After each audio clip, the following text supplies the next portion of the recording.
tulai ta hi wanoi le si pum pilo so nan na hi si corona virus din mizo si quarantine hi tawen ngeji phat sum hin ta san cha te mi tam te in bible verni velthum veli chan simdo nan jong amangin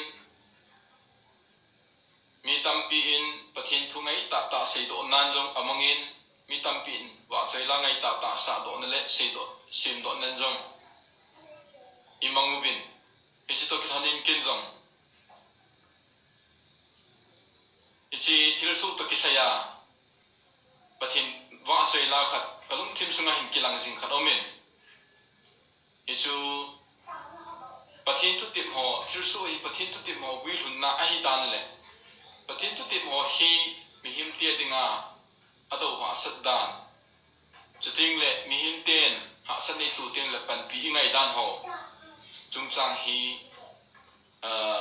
la khat ka hin simin ichi sa do konomen across ka levels kan in sadong kating angai thi chan angai hotin ahoi lo I het wayong le kisi pitu hutin sim hoi be hutin ahoi na thi chan sim hutin khat waiting le studio ang phata kom do ding dei sai te kithonin ipi le ingai thina divin across ka la hours kan hi sa do na hineng ka te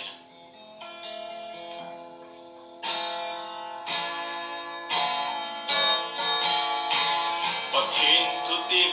bangin vanoi aboi diu mitin lung lai boi nan alo so hil kai kami ching mi kim ho song alung tong so hil tao ve mi him asan azan babang abun kai oh hil sile mi te di ato aha sange se pakai hin ven nasib sani